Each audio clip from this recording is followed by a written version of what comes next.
Khan, Shalom, Shalom. Israel's brother Tommy. Y'all It's the brother Shamawa. Oh, brother Aharon. Obadiah is coming back at you with another cold cut through the spirit. I'd like to give all honor and glory and praise to Yahweh Ba'Shem Yahushua Shar Shabbat, right? For the Sabbath is coming in. All praise to the Most High. We got to honor the Most High on the Sabbath day, man. But we cannot sleep the sleep of death. All these laws are getting passed underneath through the devil, man, right? For Amalek. If you're really watching what's going on, you got different protests going out there against Amalek. All the other nations hate Amalek, man. And guess what? Now they're through their policy, through their craft, they're passing different laws. And Jake, you can't fall asleep. You can't get distracted by too much of your own problems. That you forget what the real agenda is. That you forget what the real plan that the Most High already has set up, man. Let me go to the book of Luke, chapter 21. Actually, 1 Thessalonians, chapter 5. This is the book of 1 Thessalonians, chapter 5. And I start at verse 2. For you yourselves know perfectly that the day of the Lord so cometh as a thief in the night. So the day of the Lord is coming. The reason why it's going to come as a thief in the night is because there's those that are sleeping. So when you're sleeping and a thief break in and you jump out your sleep and your heart pounding, you don't know what's going on. It takes 10 seconds to even process what happened. Guess what? It is you already destroyed, man. But what the Lord say? Verse 3, for when they shall say peace and safety, then sudden destruction cometh upon them as travail upon a woman with child, and they shall not escape. So if you sleep in that sleep of death, man, if you spiritually tuned out of what's going on because you're so focused on your things, man, on what you got going on what other people got going on what social media got going on, man, guess what? You're going to die. You're going to be destroyed, man.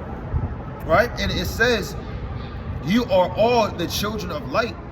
It's like in verse 4, but ye brethren are not in darkness, that day should overtake you as a thief. You are all the children of light and the children of the day. We are not of the night nor of darkness. And that's when you usually sleep.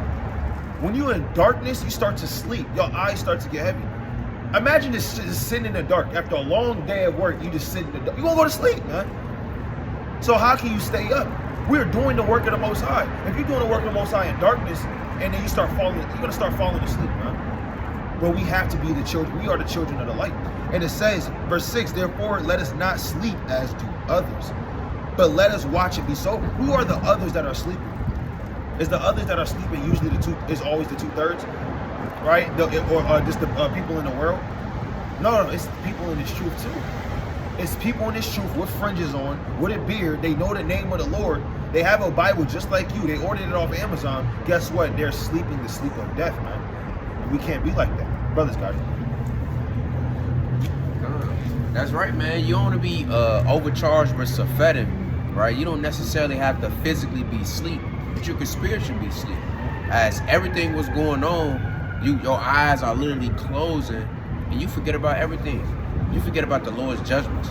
You forget that the Lord sent His spirits to fulfill His prophecy, for the coming of the kingdom, right? Biggie, I'm gonna bring out Luke. Bring this up, right? Luke chapter 21. You didn't bring out Luke 21, did you? It's the book of Luke chapter 21, verse 34. And take heed to yourselves, lest at any time your hearts be overcharged with surfeiting and drunkenness, right? Overcharged with surfeiting, the cares of this life. The cares of this life. You just always on what? That Hebrew TV? You always laughing at jokes. You always watching the 85 South show. While literally there's the largest chicken farm that is burned down, the second largest, and I believe the third largest burned last year, right? You got down California burned down, but you was so busy watching DC Young Fly, right? I'm gonna read on. It says, in drunkenness and the cares of this life. You care about your life so much, but not the life of the people that don't even have a life. They don't even know the Most High God, man. But you care for your life so much because you got bills and you may not have a job. You barely have money. You lost your wallet. You can't find your identification. You barely got shoes. Why are you caring about this life, man? Care about the life of Yahweh Ba'Shem Yahushua, the life He gave you, right? Why are you caring about your life? It's somebody that's actually caring about the elect, caring about the sealed elect, caring about his brothers and sisters, man, right? Read on.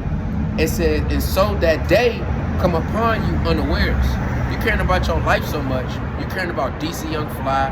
You caring about Carlos Miller, Chico Bean, and Jamie Foxx, and Megan Thee Stallion. You wondering when she gonna come out.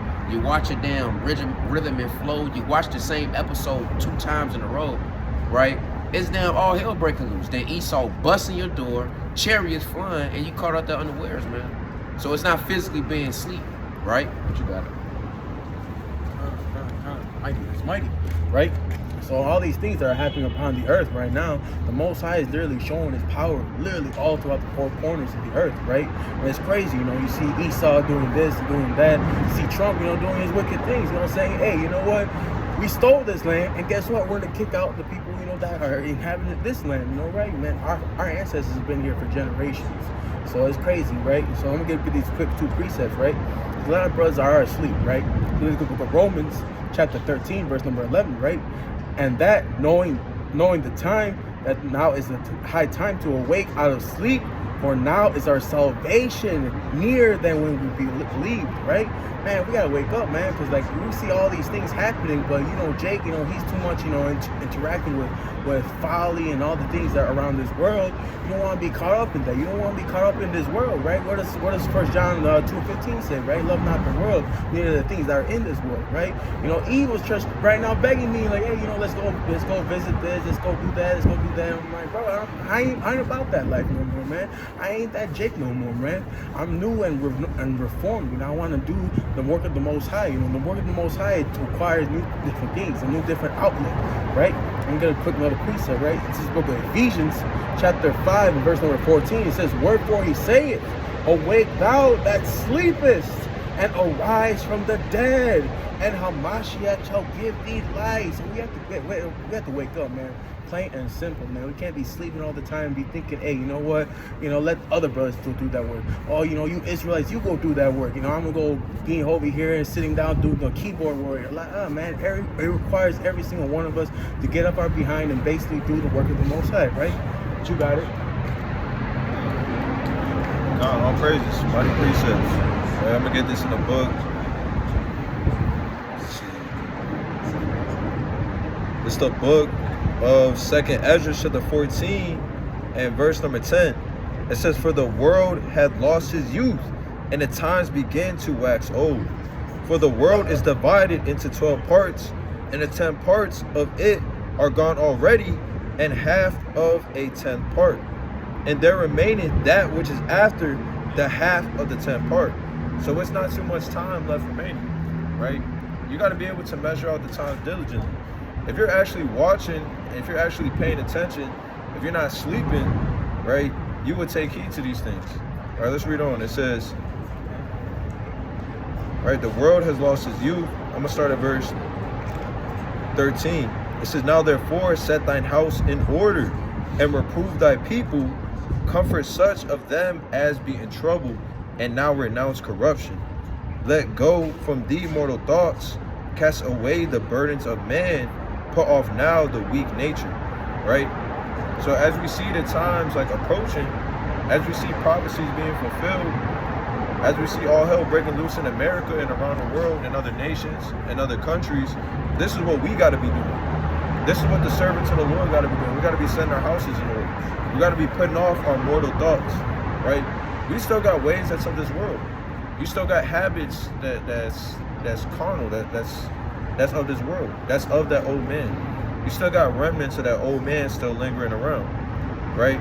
It says to let go from thee mortal thoughts, cast away the burdens of man, right? Everything that's of this world, you need to cast it away. It says, and set aside the thoughts that are most heavy unto thee, and haste thee to flee from these times, right? So it's a commandment not only to measure down the time diligently in itself, but to take heed to that and not just be the one blowing the trumpet, but actually take heed to that trumpet. Take heed to the warnings, right? You don't want to be the brother warning everybody else, but you're not doing what you got to be. You're not doing what you have to be doing to take heed to that warning, right? You're not putting off the weak nature. You're not putting off your mortal thoughts. You're not putting off the burdens of men, right? Let me get this in Luke real quick. I want to go to Luke chapter 12. right? This is the book of Luke, chapter 12, and I'm gonna start at verse number 35, right? Luke chapter 12 and verse 35, it says, let your loins be girded about and your lights burning, right? And that's plain. You should be on fire, right? Everything that you see happening in the earth, all the judgments, right? All the prophecies being fulfilled, that should have your lights burning, right? You should be girded up through the Spirit. It says, and ye yourselves like unto men that wait for their Lord, when he will return from the wedding, that when he cometh and knocketh, they may open unto him immediately. Blessed are those servants whom the Lord, when he cometh, shall find watching, right?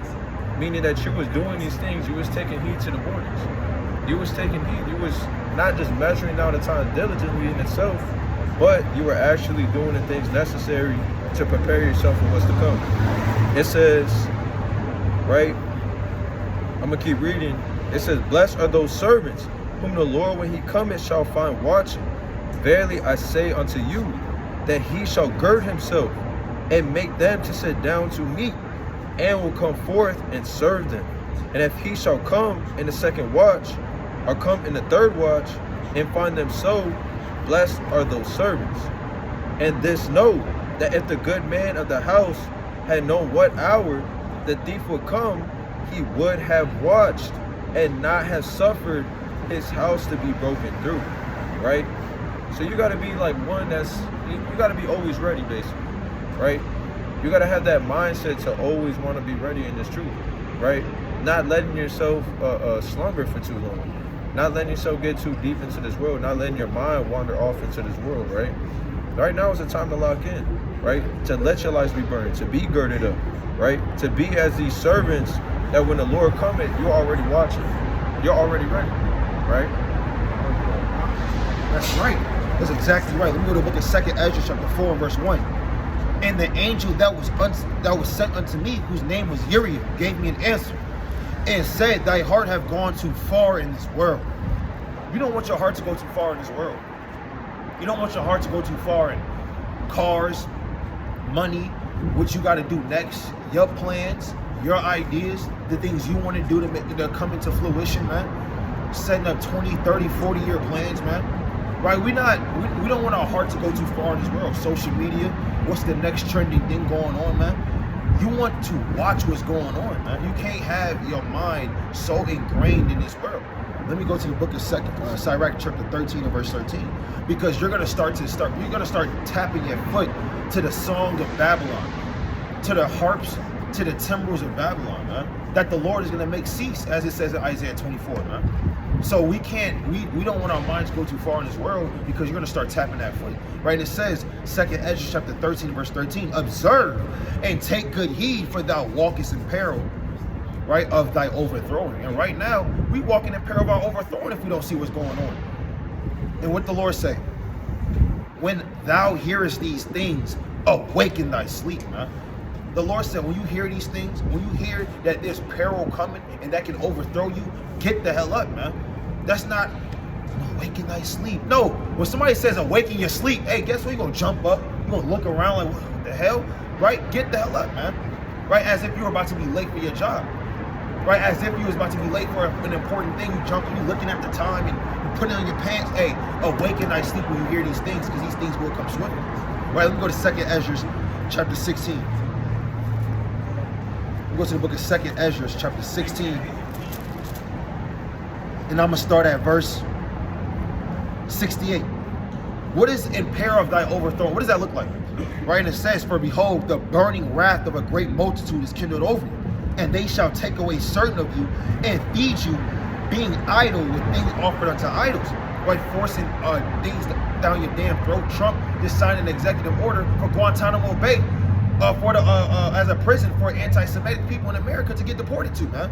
They're gonna deport you to Guantanamo Bay, which was set up for the Ishmaelites, man, during 9/11 to torture them out of their damn secrets, man. That's gonna be for you, Jay. That's gonna be for you. That says Kom Yasharal, right? I'm from the tribe of Judah, Benjamin, Naphtali.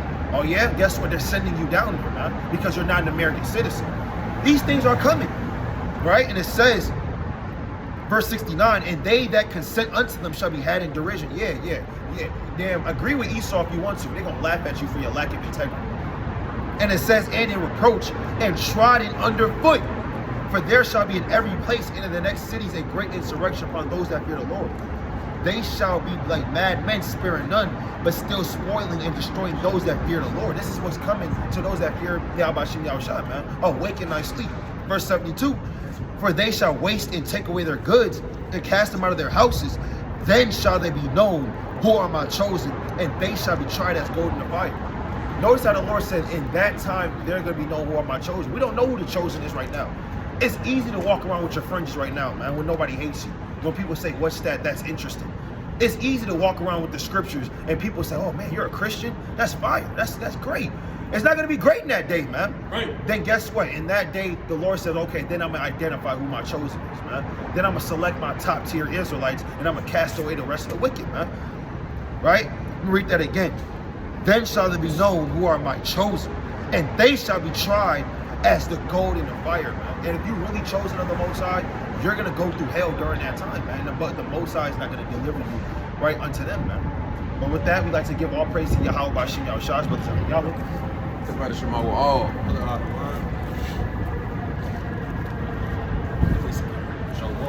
Shalom. Shalom.